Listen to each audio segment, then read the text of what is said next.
할렐루야. 오늘 골로새서 1장 23절에서 29절까지 말씀을 함께 봤습니다. 오늘 말씀의 제목은 읽은 본문 23절 마지막 끝부분에 있는 말씀, 이 복음의 일꾼이라고 오늘 말씀의 제목을 정했습니다. 오늘 이 말씀을 통해서 복음의 일꾼이 어떤 사람인지를 깨달으시고 우리 모든 성도님들이 땅의 모든 족속이 복을 얻는 일에 사용되는 귀한 축복의 삶이 되시길 주님의 이름으로 축원합니다. 오늘 본문 24절에 바울은 이런 고백을 합니다. 나는 이제 너희를 위하여 받는 괴로움을 기뻐하고 기록합니다. 이 편지는 골로새 교회 성도들을 향해 쓰고 있는 편지입니다. 너희를 향하여서, 골로새 교회 성도들을 향하여서 너희를 위해 받는 괴로움, 이방인들에게 복음을 전하는 그 상황 속에 받게 된 고난과 괴로움을 바울은 기뻐한다라고 이야기를 합니다. 바울이 받은 괴로움이 어떤 괴로움인가? 고린도 후서 11장 23절에서 27절에 보면 바울이 자신이 당한 고통, 고난, 이 괴로움을 쭉 나열하고 있습니다. 제가 한번 좀 정리해서 말씀드려 보겠습니다. 옥에 갇히기도 하고, 매도 수없이 맞고, 여러 번 죽을 뻔하였고, 유대인들에게 40에서 하나 감한 매 39개의 매를 5번 맞았으며 3번 태장으로 맞고 1번 돌로 맞고 3번 파선하고 일주야를 깊은 바다에서 지냈으며 강의 위험과 강도의 위험과 동족의 위험과 이방인의 위험과 시내의 위험과 광야의 위험과 바다의 위험과 거짓 형제 중에 위험을 당하고 또 수고하며 애쓰고 여러 번 자지 못하고 줄이고 목마르고 여러 번 굶고 춥고 헐벗었노라. 바울이 당한 고난은 우리가 흔히 이야기하는 산전수전 공준전 육박전 다 겪어본 그런 고난을 바울이 기록하고 있습니다. 바울이 이 고난을 당한 이유는 오로지 하나입니다. 복음 전하는 것 때문에. 복음 전하기 전에는 이런 고난을 안 당했거든요.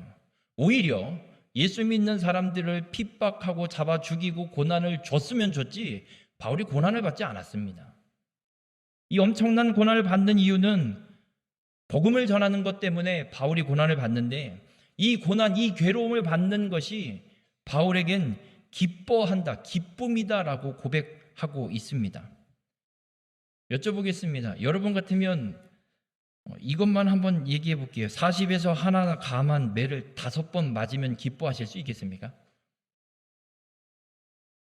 200대에서 5대 뺀 195대를 맞으시고 기뻐하실 수 있으시겠습니까? 이거 정신 나가지 않으면 기뻐할 수가 없습니다. 근데 바울이 기뻐한다 고백하고 있습니다. 바울이 기뻐하는 이유가 있습니다. 마태복음 5장 10절에서 12절에 예수님이 이런 팔복을 말씀하시면서 이런 말씀을 합니다. 의를 위하여 박해받는 자는 복이 있나니. 바울이 기뻐하는 이유는 복음 때문에 당하는 고통이고 괴로움이기에 이건 복입니다. 복을 받는 거기 때문에 바울은 195대를 맞고도 기뻐할 수 있는 겁니다.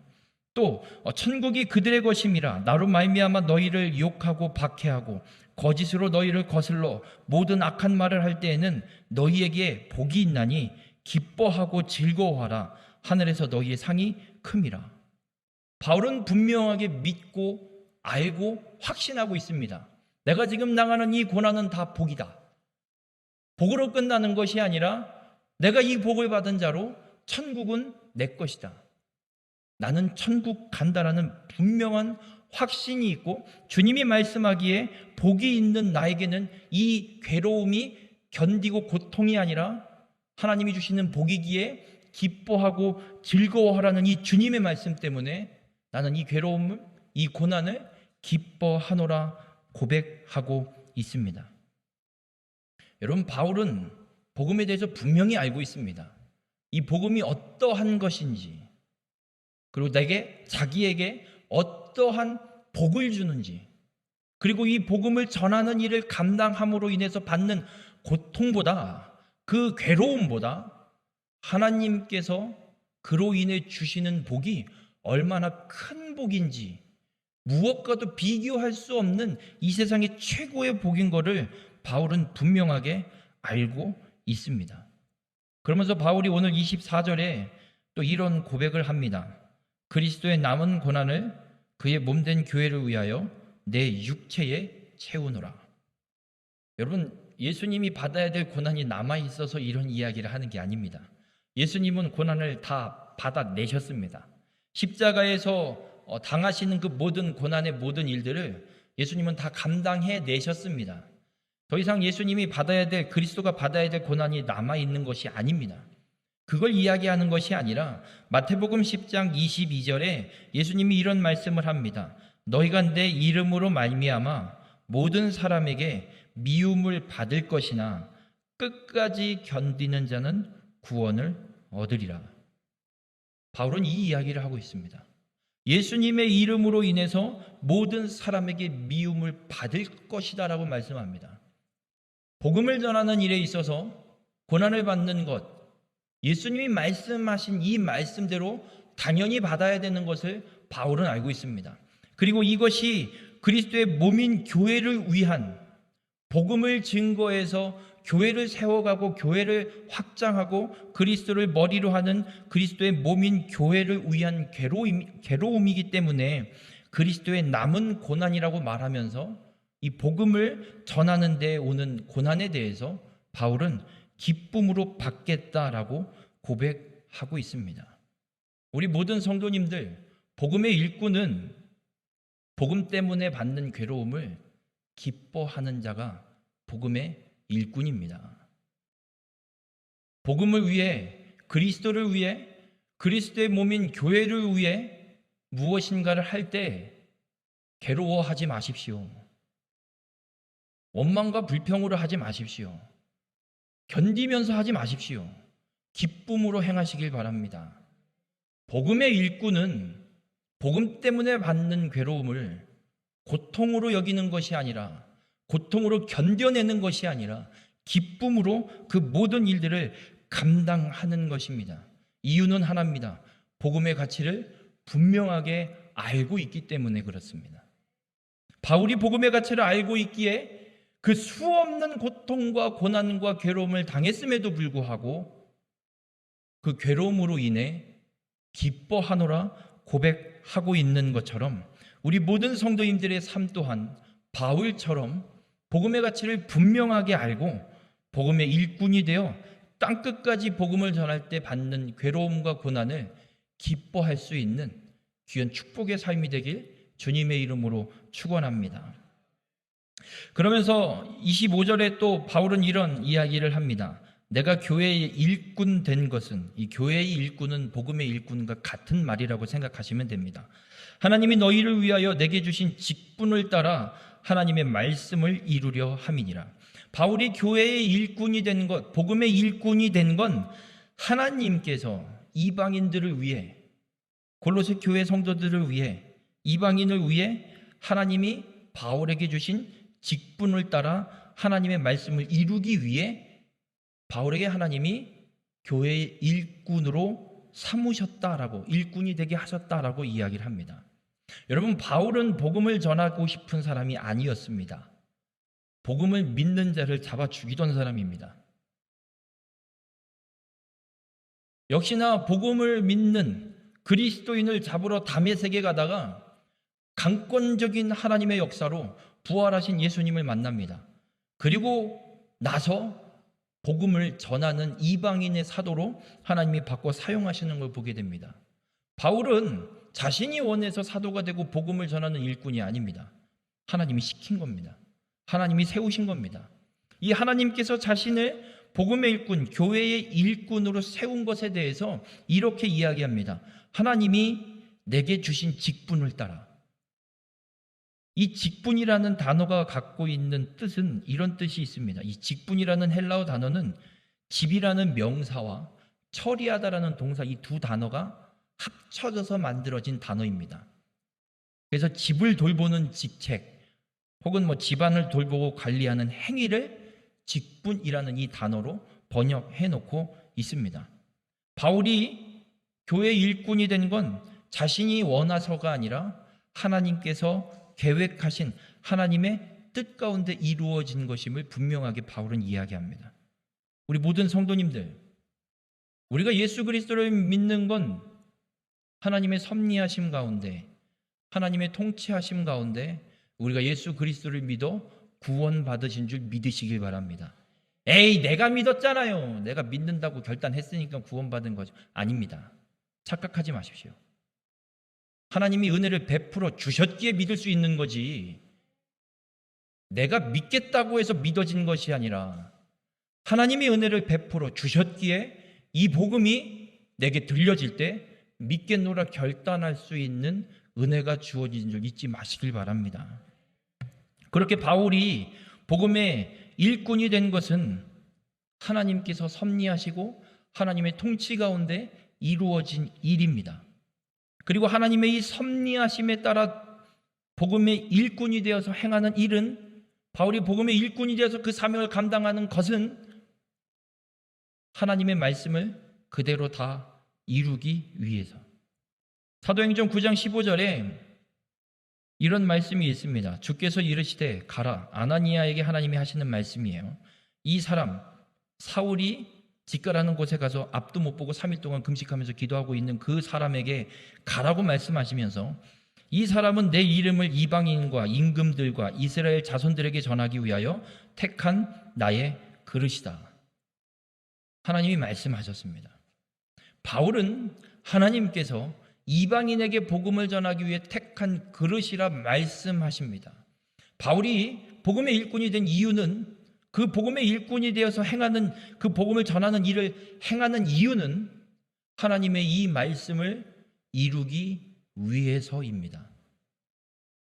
바울의 욕심을 채우기 위해서, 바울이 몇십 명, 몇백 명, 몇천 명을 전도했는지를 자랑하기 위해서, 교회를 몇십 개를 세웠는지 개척했는지 자랑하기 위해서 하는 것이 아닙니다. 오직 하나님의 말씀, 이방인을 위해 내가 택한 하나님의 그릇이기에 이 말씀을 이루기 위해서 바울은 땅끝까지 가서 복음을 전하는 사명, 이 복음의 일꾼이 되었음을 분명하게 말씀하고 있습니다. 우리 모든 성도님들, 우리가 예수 그리스도를 믿어 구원받는 이 구원의 계획은 창세전에 하나님이 세우신 계획입니다. 세상이 창조되기 전부터 하나님은 계획하셨습니다.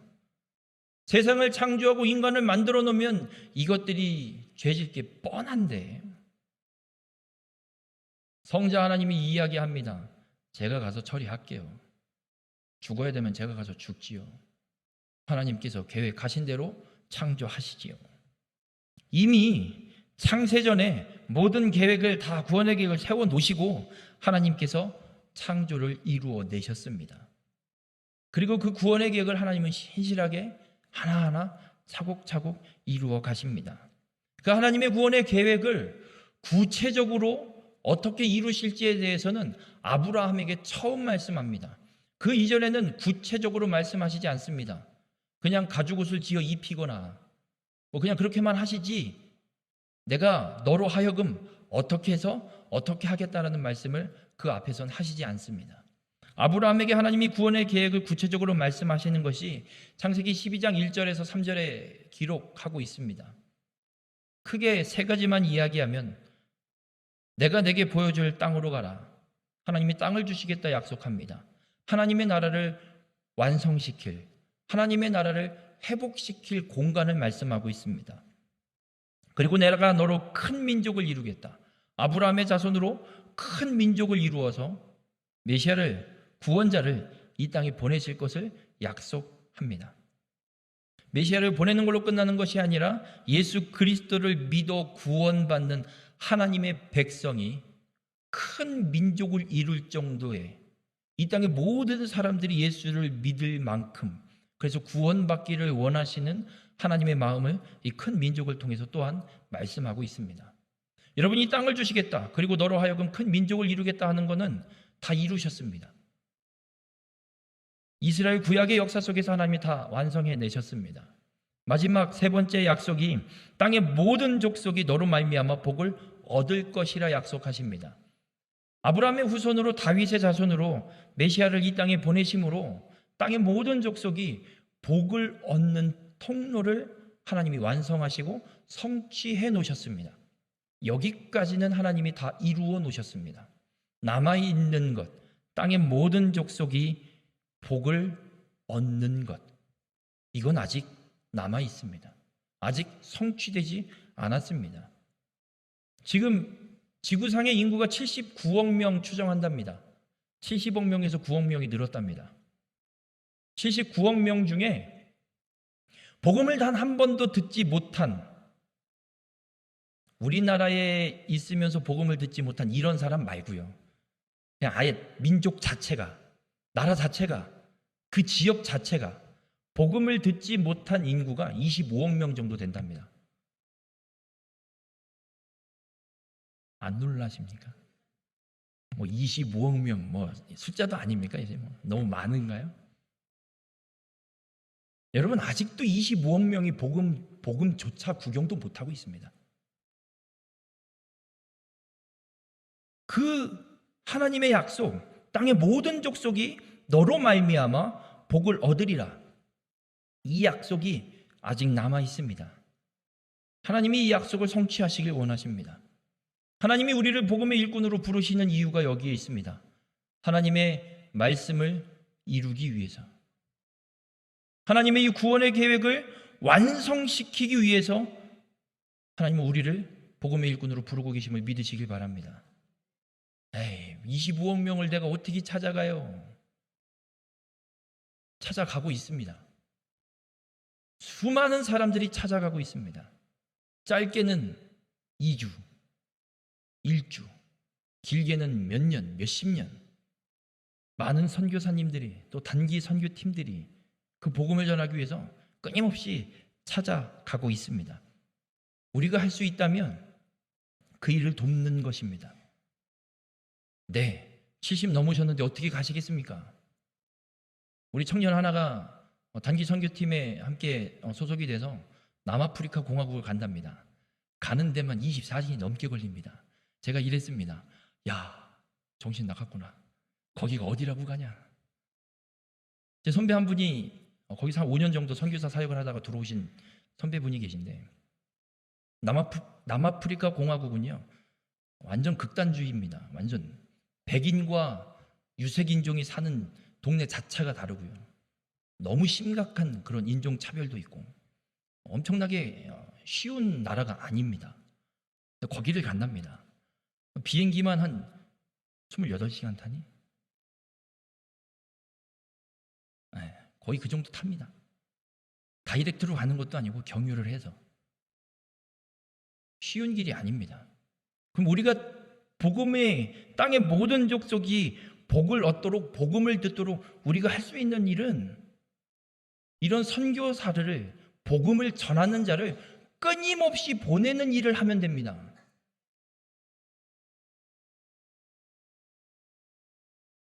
재산 상속 때문에 고민되시는 분 계십니까? 제가 깔끔하게 정리해 드리겠습니다. 재산 상속 때문에 고민되시는 성도님들 계십니까? 손 안 드셔도 됩니다. 깔끔하게 복음 선교를 위해서 전액 다 하나님 앞에 선교 헌금 드리십시오. 하나님이 그 자녀를 축복하실 줄 믿습니다.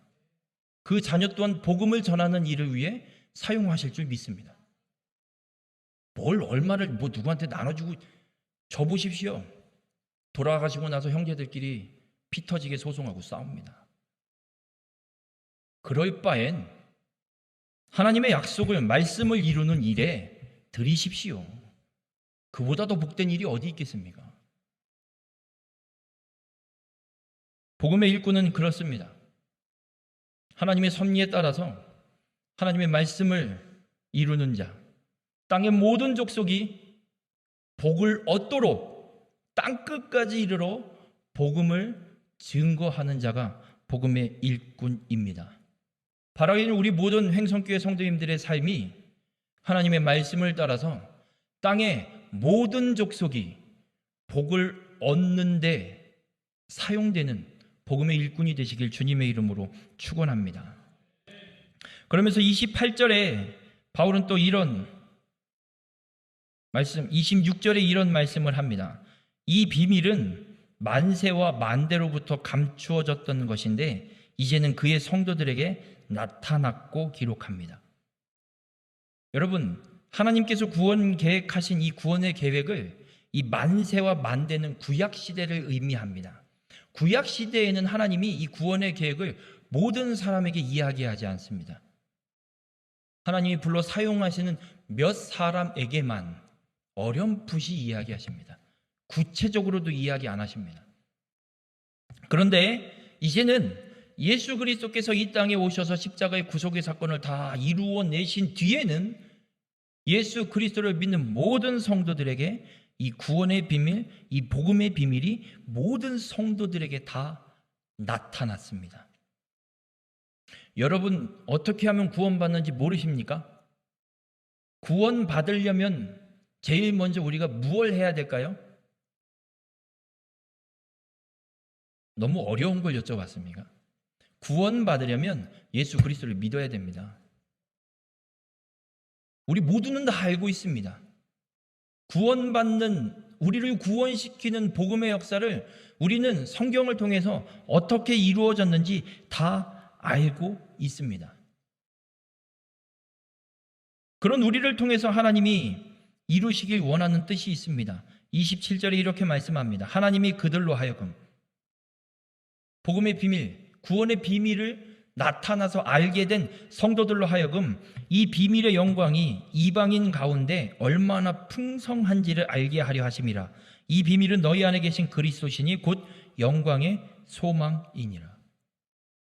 예수 그리스도를 믿어 구원받은 성도들을 통해서, 그들의 모임인 교회를 통해서 이방인에게 복음이 전파되고 그들이 복음을 받아들여서 하나님의 자녀가 되기를 하나님이 원하십니다. 왜 복음이 교회를 통해서 성도들에게 전파되고 나아가서 세상의 이방인들에게, 아직 예수를 믿지 않는 자들에게 전파가 돼야 하는가? 에베소서 1장 23절에 이렇게 말씀합니다. 교회는 그의 몸이니 만물 안에서 만물을 충만하게 하시는 이의 충만함이니라. 여러분, 하나님은 이 세상 모든 만물이 필요로 하는 모든 충만함을 그리스도께 다 부어 놓으셨습니다. 세상의 모든 사람들이 충만한 풍성한 풍요를 누리길 원하면, 진정한 충만과 진정한 풍성함과 진정한 풍요를 누리려면 하나님이 충만하게 부어 놓으신 예수 그리스도께 나와 그 충만을 공급받아야 진정한 풍요와 충만을 모든 세상의 만물들이 누릴 수 있습니다. 그리스도의 머리가, 교회의 머리가 그리스도이신 이유도 여기에 있습니다. 그리스도를 통하지 않고서는 교회는 그 어떠한 것도 하나님으로부터 공급받을 수 없습니다. 그리스도를 통해서만 하나님이 부어주시는 충만함을 성도인 우리는 받을 수 있음을 믿으시길 바랍니다. 하나님은 그래서 복음을 교회를 통해 교회의 몸인 우리 모든 성도들에게 복음을 알게 하셨고, 나아가서 하나님은 그 성도를 통해, 교회를 통해 땅의 모든 족속에게 복음이 전파되기를 원하십니다. 그래서 우리가 살아가는 이 시대는 땅의 모든 족속에게 복음이 전파되어야 하는 시대입니다. 그건 난 모르겠고, 나나 믿음 잘 지키고 살면 되지. 아닙니다. 여러분이 믿음을 잘 지키고 살려면요, 땅의 모든 족속에게 복음을 전파해야 믿음을 잘 지키며 살아갈 수 있습니다. 우리 모든 성도님들, 우리가 살아가는 이 시대는 그렇습니다. 다른 시대가 아닙니다. 맛집을 찾아다니는 그런 시대가 아닙니다. SNS와 세상의 공포에 떨고 살아가는 그런 시대가 아닙니다. 땅의 모든 족속에게 복음이 전파되어야 하는 시대입니다. 복음을 받은 우리 모든 성도님들, 이 사명을 감당하는 복음의 일꾼이 되시길 주님의 이름으로 축원합니다. 복음을 전파하여 각 사람을 구원에 이르도록 행해야 하는 일, 복음의 일꾼이 행해야 하는 일을 바울은 본문 28절에서 가르쳐 줍니다. 우리가 그를 전파하여 복음을 전파하여 각 사람을 권하고 모든 지혜로 각 사람을 가르침은 각 사람을 그리스도 안에서 완전한 자로 세우려 함이니. 우리가 복음을 전하는 복음의 일꾼이 되어서 우리가 행해야 할 일이 있습니다. 먼저는 그리스도를 전파해야 합니다. 다른 거 전파하지 마십시오. 예수 그리스도를 전파하십시오. 제발 가서 우리 교회 좀 나와 하지 마십시오. 가서 예수 그리스도 믿으라고 이야기하십시오. 그래? 어떻게 하면 믿는겨? 어떻게 해야 믿을 수 있어? 예수 그리스도가 뭔데? 그때 교회 나라고 하십시오. 나도 잘 몰라. 근데 우리 교회 나가봐. 주일마다, 일요일마다 목사님들이 설교하면서 수요일 저녁 예배 때마다 설교하시면서 매일 새벽마다 성경을 읽어가면서 예수 믿는 게 뭔지 가르쳐 주셔. 한번 같이 가볼 텨? 교회를 먼저 교회 나와가 먼저가 아니라 예수 그리스도를 먼저 전하십시오. 그리스도를 먼저 우리는 전파해야 합니다. 다른 말 하지 마십시오. 흑암의 권세에서 그의 사랑의 아들의 나라로 우리를 건지시고 옮기시는 그리스도, 그 복음을 전하는 것입니다. 복음이 무엇이냐? 그리스도가 어떤 분이냐? 우리를 구원하시는 속량물이 되어주신 구속주이십니다. 보이는 것과 보이지 않는 모든 만물을 창조하신 창조주이십니다. 모든 만물에게 충만하게 공급하시는 교회의 머리 되신 그리스도이십니다. 피 흘리심으로 원수가 되었던 하나님과 나를 화목하게 하신 화평의 주가 그리스도 복음이십니다. 우리가 전해야 될 건, 우리가 전파해야 될 건 이겁니다. 그리스도 이 복음을 전해야 합니다. 그렇게 복음을 전파했으면 각 사람을 권해야 합니다. 이 권하고라는 단어는 마음이라는 단어와 두다라는 이 두 단어가 합성된 단어입니다. 마음에 둔다. 무엇을 마음에 두냐? 복음을 전했으니까 그 사람으로 하여금 그 복음을 마음에 두게 하는 겁니다. 마음에 예수 그리스도를 영접하게 하는 겁니다. 복음을 전했더니 아 그래? 그럼 그 예수를 어떻게 해야 돼요? 당신 마음에 모셔 드리세요. 당신이 가장 중요하게 생각하는 그 자리에 나를 구원하신 구속주가 되어주시고 창조주가 되시고 교회의 머리가 되시고 화평의 주가 되시는 그 그리스도를 당신이 가장 중요하게 생각하는 그 자리에 모셔 드리십시오. 권해야 합니다. 그렇게 복음을 전했고 복음을 전해서 복음을 영접하게 했으면 모든 지혜로 각 사람을 가르쳐야 합니다. 무엇을 가르쳐야 되느냐? 복음의 가치대로 살아가도록 가르쳐야 합니다. 이것이 복음의 일꾼이 행해야 할 일입니다. 다른 거 없습니다. 그리스도를 전파하십시오. 그리고 그의 마음에 그리스도를 영접하게 하십시오. 그리고 그로 하여금 복음의 가치대로 마음에 영접한 그리스도께서 주시는 말씀대로 하나님의 백성으로 구원받은 하나님의 자녀로 살아가도록 가르치십시오. 이것이 복음의 일꾼이 행해야 하는 일이라고 우리에게 말씀하고 있습니다. 왜 이 일을 해야 하느냐? 각 사람을 그리스도 안에서 완전한 자로 세우기 위해서. 왜 여러분들을 예배 자리에 빠지지 말고 좀 나오라고 이야기하는 줄 아십니까? 예배 시간에 말씀을 통해서 마음에 그 말씀을 두게 권하고 그 말씀을 통해 가르쳐서 여러분으로 하여금 그리스도 안에 완전한 자로 세우기 위해서 제발 좀 예배 자리에 나와서 말씀을 들으라고 이야기하는 겁니다. 여기 자리 머리수 채우라고 나오는 거 아닙니다. 여러분이 그리스도 안에서 완전한 자로 세워지길 원해서 말씀을 듣고 가르침을 받고 그 말씀대로 살아가라고 권면하기 위해서 예배 자리를 권하는 겁니다. 우리 모든 성도님들, 주의 말씀을 통해 그리스도 안에서 완전한 자가 되시고 나만 완전한 자로 살아가는 것이 아니라 주님의 이 말씀처럼 복음을 전파하고 각 사람에게 복음을 영접하도록 권하고 주의 말씀대로 살아가도록 가르쳐서 세상에 죽어가는 한 영혼을 그리스도 안에서 완전한 자로 하나님 앞에 세움받는 이 사명을 온전히 감당하는 그 일에 사용되는 우리 모든 성도님들이 되시길 주님의 이름으로 축원합니다.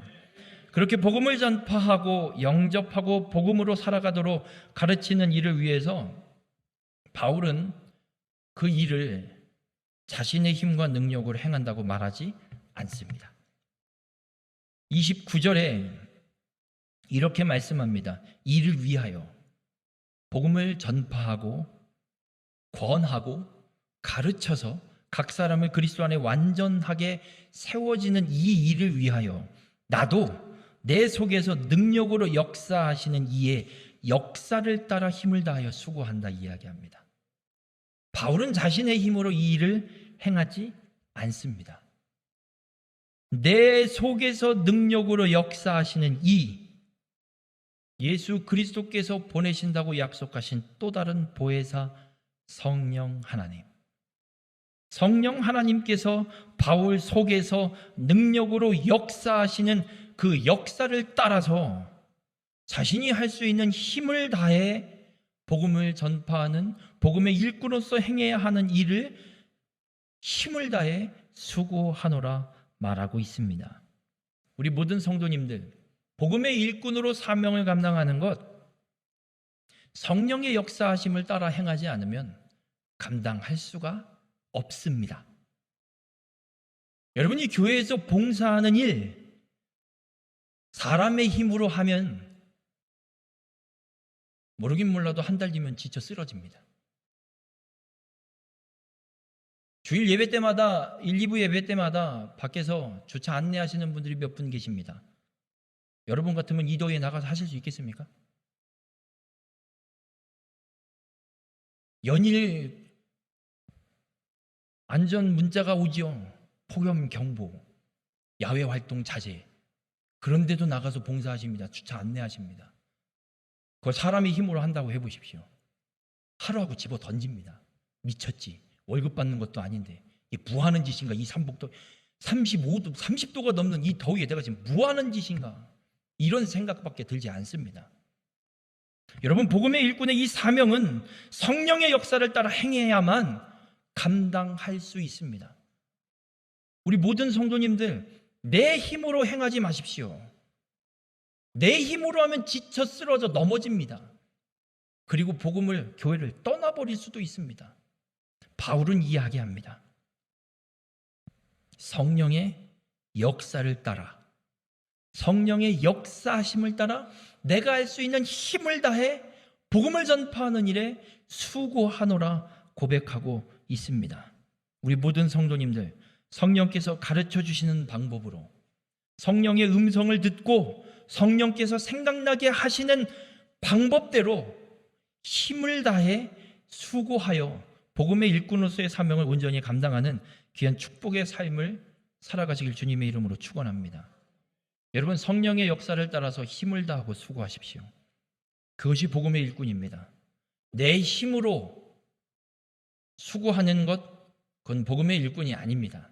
그냥 내 일을 할 뿐입니다. 복음의 일꾼은 오직 성령의 역사를 따라 성령이 주시는 힘과 성령이 가르쳐 주시는 방법과 성령이 생각나게 하시는 방법으로 내가 할 수 있는 힘을 다해 수고하는 자가 복음의 일꾼입니다. 우리 모든 성도님들이 성령의 역사를 따라 힘을 다해 수고하는 복음의 일꾼이 되시길 주님의 이름으로 축원합니다. 우리가 살아가는 이 시대는 그렇습니다. 땅의 모든 족속이 복을 얻기를 하나님이 원하시는 시대이고 땅의 모든 족속에게 이 복음이 전파되어야 하는 시대를 우리는 살고 있습니다. 우리 모든 성도님들, 우리를 구원하시는 이 복음의 가치를 온전히 알게 되길 주님의 이름으로 축원합니다. 그리고 성령의 권능을 받는 자가 되시길 주님의 이름으로 축원합니다. 그래서 성령의 역사하심을 따라 땅끝까지 복음을 전파하는 복음의 일꾼의 사명을 온전히 감당하는 우리 모든 성도님들이 되시길 주님의 이름으로 축원합니다. 기도하시겠습니다. 사랑의 주님, 오늘 주님의 말씀을 통해 깨닫게 하시니 감사를 드립니다. 바울이 고백하고 있는 것처럼 우리의 삶도 복음의 일꾼된 믿음의 삶 온전히 살아가게 인도하여 주시옵소서. 복음 때문에 받는 괴로움이 있습니까? 복음의 가치가 그 어떠한 것과도 비교할 수 없을 만큼 귀중하고 존귀하고 소중하기에 복음 때문에 받는 괴로움도 기쁨으로 받아낼 수 있는 귀한 축복의 삶이 되게 인도하시고, 우리가 복음을 전파하며 복음의 일꾼으로서의 사명을 감당할 때에 오직 하나님이 약속하신 땅의 모든 족속이 복을 얻길 원하시는 하나님이 이 말씀을 이루기 위해 온전히 쓰임받는 우리 모두가 될 수 있도록 주님 역사하여 주시옵소서. 그렇게 복음이 땅끝까지 이르러 땅의 모든 족속에게 전파되어야 되는 시대를 살아가는 우리가 복음을 전파하고 각 사람에게 복음을 영접하도록 권하고 모든 지혜로 가르쳐서 그리스도 안에서 완전한 자로 세움받는 이 복음의 일꾼의 사명을 온전히 감당하는 우리 모두가 될 수 있도록 주님 함께하여 주시옵소서.